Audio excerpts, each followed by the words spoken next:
Welcome to a new episode of the Opening Bid Podcast. I'm Yahoo Finance Executive Editor Brian Sozzi. Like I always say, this is the podcast that will make you a smarter investor, period. And we're going to have some fun on this podcast. Recent episodes, we were talking about the economy. We're talking to some strategists. We were talking about potential bond market crisis. I want to have a little fun.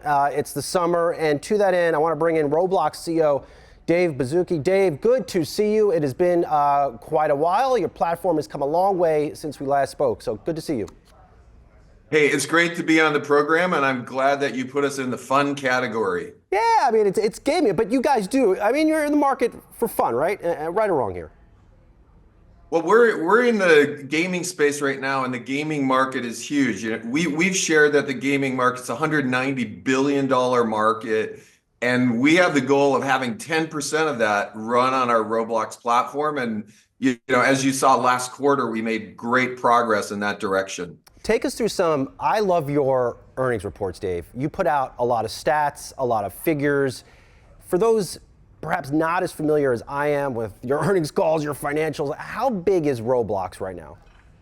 Yeah, first I'd like to welcome any of the retail investors who are Roblox fans as well. So welcome to this. We had a huge quarter. Last quarter, our bookings were $1.2 billion in a 3-month period. That was up 31% year on year. Last quarter, we reported 97.8 million daily active users on the platform, which is enormous as well. And the platform's growing in all ages. Our older users now, we started as a younger platform, our over 13 users were growing 36% last quarter. So this is a really big platform. And at the same time, we're still roughly 2.5 to 3% of the gaming market, where we said we want to get to 10%. Dave, of course, we have a really big retail following here at Yahoo Finance. It's why we wake up every day to help retail investors understand this market. I mean, but do you have a large retail following, you think, from an investor standpoint over at Roblox? Well, we know we have a large institutional long following, and I hang out with those long investors who are interested in Roblox, I believe, because the gaming space is so large and because we're making technical innovation where more of the gaming market can run on Roblox. Anecdotally, on the retail side, my knowledge there is more anecdotal. Friends, neighbors, people I run into say, hey, I'm invested in Roblox, but I don't know the size of the retail following. So what Roblox is trying to do in its very simplest form is simulate reality at scale. How are you doing that? When you think about the evolution, really, of how we communicate as people, we've gone all the way from the telegraph system to the phone system to video communication that we used in the midst of COVID. Gaming has been a little ahead of the game for a bit. Gaming innovated 3D playing together, 3D connection, 3D communication. And we believe this is really an early sign of something really, really big. We think people will ultimately use 3D connection, not just for playing, but for learning, for shopping together, for going to concerts together, even for maybe someday, the next time we get together, we'll have a 3D interview rather than a video interview. And at the same time, the technology is very early. There's an enormous runway for this type of technology. Right now, many games are not available on Android. There's different builds on Android, from PC, from console. There's many times when we play a game, we can't play it instantly. So we believe there's a huge technical opportunity in the gaming space to provide better technology and infrastructure. And we think a lot of, we're working on that, and we're really excited that that's going to drive our growth in the gaming segment. Why do you think Meta's metaverse has largely been a bust? But then I look at what you're doing here at Roblox, Dave. I mean, your daily active users, or DAU, as they say here over in the internet media land, almost 100 million. Your watch time is up. Your bookings are up double digits. What are you doing correctly? Well, I do want to give a shout out to Meta for both their work on the Quest, which is a VR headset, and also their work on their Ray-Bans, which is an AR set of goggles that or glasses that actually have a payout. So they are pushing it and innovating there. On our end, over the last couple of years, we focused on a few really big things. We focused just on the raw scale and performance of Roblox. We've focused on the economics of our platform. Our creators are earning more and more and more. We have 3 creators on the platform who are now running at roughly a $50 million a year run rate. We have over 100 creators who are running at roughly a $1 million run rate. So the economics are getting better on Roblox for great new creations. It's easier to find great new stuff on Roblox. Right now, Grow a Garden has come out of nowhere and been self-discovered on our platform. Last summer, there was an amazing property called Dress to Impress that just went viral on Roblox. The discovery is working better as well. So all of these things are coming together to fuel growth on our platform. Do you think the metaverse ever lives up to its future potential, or is it being hamstrung because hardware is not where it needs to be yet? Well, I would say a fun thing in sci-fi is typically, if we can imagine it, someday we are probably going to see it. And I remember when I was really young, in the cartoons back then, for those of you that might not remember, when I was young, we had cartoons printed in books and magazines. And there was a Dick Tracy watch, and it was a watch where it seemed unbelievable. You could watch TV or use it to communicate. So I have a Dick Tracy watch. And I remember when I used to watch Star Trek, and they had this thing called a tricorder that could do things. And now I have a tricorder here. So I do feel, let's give it time. We are ultimately going to see that hardware that can support what you call the metaverse, what sci-fi writers have talked about, get better and better and better. We're already seeing that hardware get better. The philosophy of Roblox is, we think 3D runs everywhere. It runs on phones, tablets, computers, consoles, yes, VR headsets, ultimately other devices as well. So I do think we're going to get there. Are you wearing the Dick Tracy watch? I remember that. What was Yeah, it? well, I think our smart watches today. Oh, okay. I didn't know if you had an authentic Dick Tracy watch. I always wanted one of those growing up. Well, I think now that you say this, I'm going to go and see if there's an official Dick Tracy watch face that I can put on my smartwatch. You remember, Dave, I'm from the Knight Rider camp. You remember when Michael Knight would talk into his watch and the car would come? I guess we could do that with Teslas now, right? Oh, yeah. Like if basically, if it's not impossible by the laws of physics, what we see in past sci-fi or past movies, we're going to ultimately see that come to reality. The web, the internet was predicted. Sci-fi has predicted robots. Sci-fi has predicted AI. We're in the midst of that as well. So I do think we're going to see ultimately the holodeck. We're ultimately going to see a more immersive, what we call metaverse. Why do you think Roblox's platform has been so sticky? And by that, I mean, you go back through the history of gaming. I remember playing games on Meta. I remember Farmville when that came out. I remember the console games I played as a kid. So there's always been these booms and busts period, but there appears to be stickiness to what you're doing. There is a lot of stickiness on Roblox. We've been doing this for over 15 years now. Every year, Roblox has grown. Every year, the quality of the creations on the platform has gotten better. And every year, the studios that our creators are making have gotten bigger and bigger and bigger. What's interesting behind the scenes is the thousands and thousands of individual technology improvements we're constantly making on the platform. Creators can make an experience one time. Now that experience will auto-translate into any language. That experience will run on any device. We're behind the scenes. We have a very robust safety and civility and policy engine. This is allowing older people to play on the platform. And we're seeing a much bigger variety of content now. We are seeing licensed content. For example, NASCAR has gotten together with Driving Empire. The NFL is now hosting NFL Universe. We see SpongeBob connected with tower defense. So we're starting to see more content that's appealing. So all of these things are really creating an ecosystem for better content, a wider range of people all around the world. Quick Yahoo Finance fun fact before we go off for a quick break. Shares of Roblox up 163% over the past year, trading at a record high. Hang with us, Dave. We'll be right back on Opening Bid.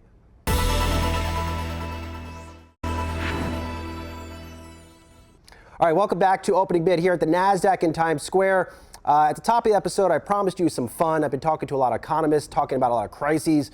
I just want to have some fun. I mean, it's the summer. So we're going to continue our conversation with Roblox CEO Dave Baszucki on the future of gaming. So you mentioned, Dave, an interesting trend. I always thought Roblox, and you mentioned this in your annual report, kids 9 years and younger, 9 years old and younger are on the platform. But you're starting to what appears to be aging up or getting some older kids or teens on the platform. Why is that starting to happen? Well, as you mentioned, over 62% of our DAUs are now over 13. That was not true a long time ago. Gaming is universal. Gaming is fun for older people, for younger people. Someday I'll probably be playing games when I'm 70, 80, 90 still. And what well, you are Builderman. You are known as Builderman, right, Dave? Correct? That's Builderman? right. Thank you. So what we're seeing is more content that's appealing to older people come to the platform. Dress to Impress is a great example of this. It came on the scenes virally. Dress to Impress is a fashion game on Roblox where we dress up and then we participate in like a runway show. We vote on each other's outfits. The last summer, there were viral videos of college students playing this in class. There was a meme of older people that traditionally were not on Roblox coming to the platform. So as we provide the technology foundation and the economics and the search and discovery, we're continuing to see more and more great content that is appealing to people who are over 13. Are you playing a lot of this content? Do you have any time? You find time to do any of this? I wish I had more.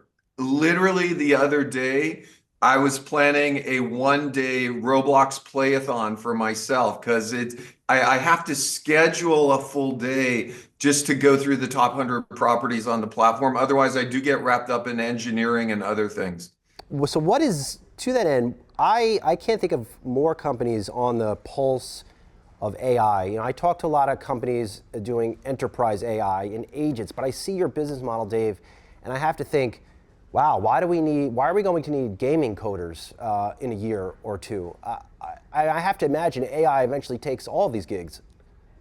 I'm very optimistic, and at Roblox, we see AI as a human acceleration technology, not a human replacement technology. And both within our company as well as in the creative community, we see it a little bit more akin to the transition from oil painting to Photoshop, where more people today can create graphics. More of what we encounter in the world has high quality 3D imagery than it would if all of us were using oil paints to build our PowerPoints. So the same thing we think is going to happen in Roblox. I would highlight behind the scenes, we are running hundreds of AI models that we have developed, behind the scenes for trust, for safety, for civility. We are now, though, starting to bring forward some of those models that are more around creation. And in Q1, we announced generative 3D inside of Roblox, which is the first step in really, you or I being creators. You or I could go in and create fashion by talking about it someday. You or I, someday, we believe we'll be able to make a game by describing it or sketching it. So we are all in 3D generation as part of the platform. And we do think we're going to see new types of games. Games traditionally have not had unlimited 3D generation available to them at any point in any time. We're going to see this as part of games on Roblox, and that includes synthetic avatars, that includes people creating on the spot, and a wide new range of gameplay types.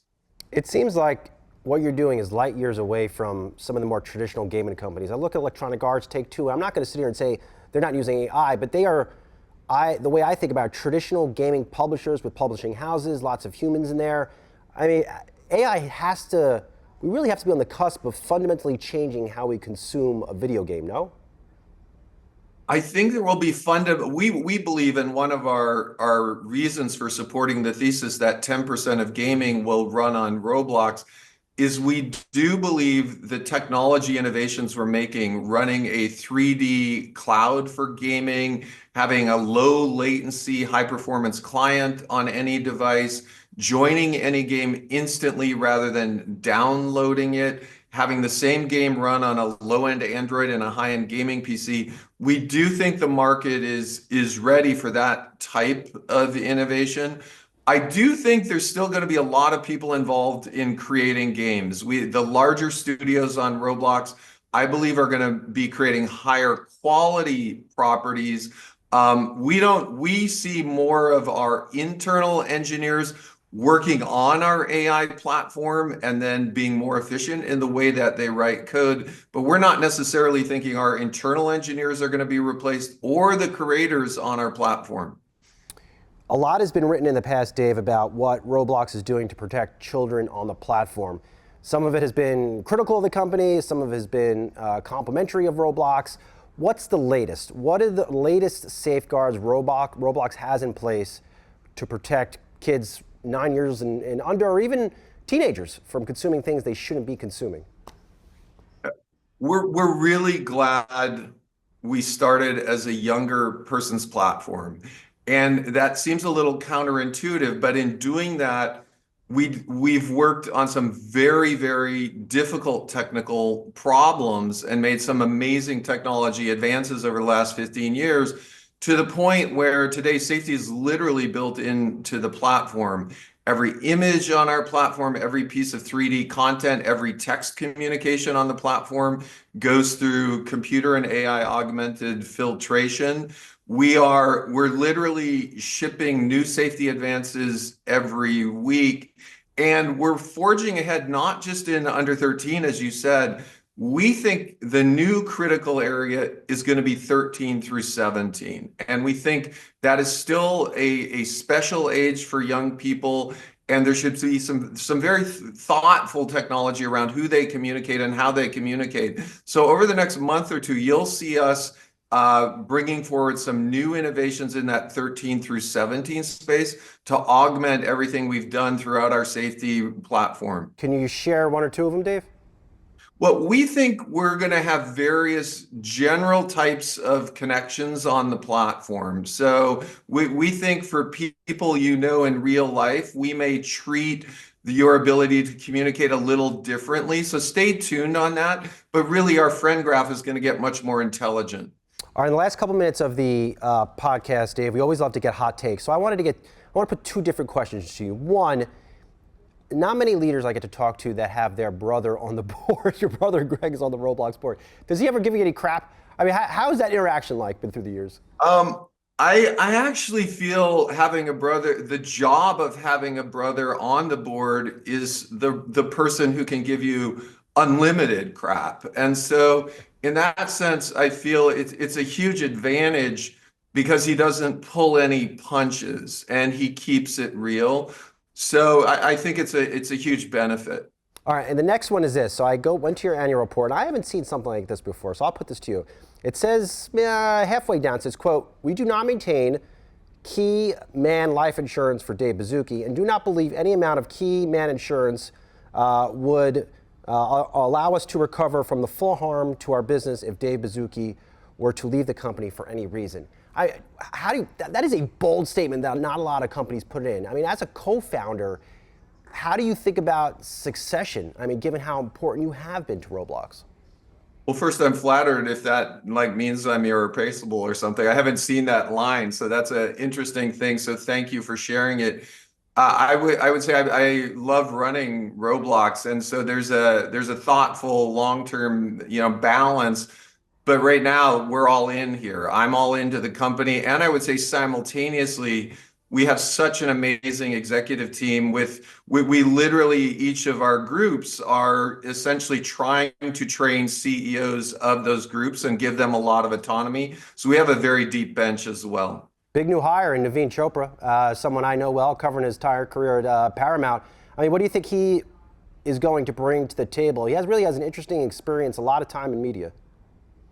Well, first, I want to, my thanks go out to Mike Guthrie. We just had the most amazing, as you said, fun ride together when an IPO was just a little gleam in our eyes, and also appreciative of Mike and the way he's handled this transition as he goes on to do personal and other things. Naveen is interesting, and both from an ethical and just being a great person standpoint, it is unique to have a CFO who also studied computer science. And I don't know what that exactly means, but I think we're going to have some fun with his background as he comes in and starts running finance here. When I think big time CFO, I think about Naveen Chopra, and I also think about Roblox CEO Dave Baszucki, big time. Good to see everything you're building there at Roblox. Good to hear about those safety protocols for children. I know that's always a key focus for you and your company and amongst investors. Dave Baszucki, we'll talk to you soon. Don't be a stranger. Great seeing you. Thank you very much. All right, that's it for the latest episode of Yahoo Finance's Opening Bid podcast. Continue to hit us with all the likes and thumbs up on all the podcast platforms, YouTube. Love your comments. If you are curious about anything that Dave Baszucki just told me, hit me up on X at Brian Sozzi. Hit me at the comment sections. I'll answer all your questions because that's what I do every single day of my life. We'll talk to you soon.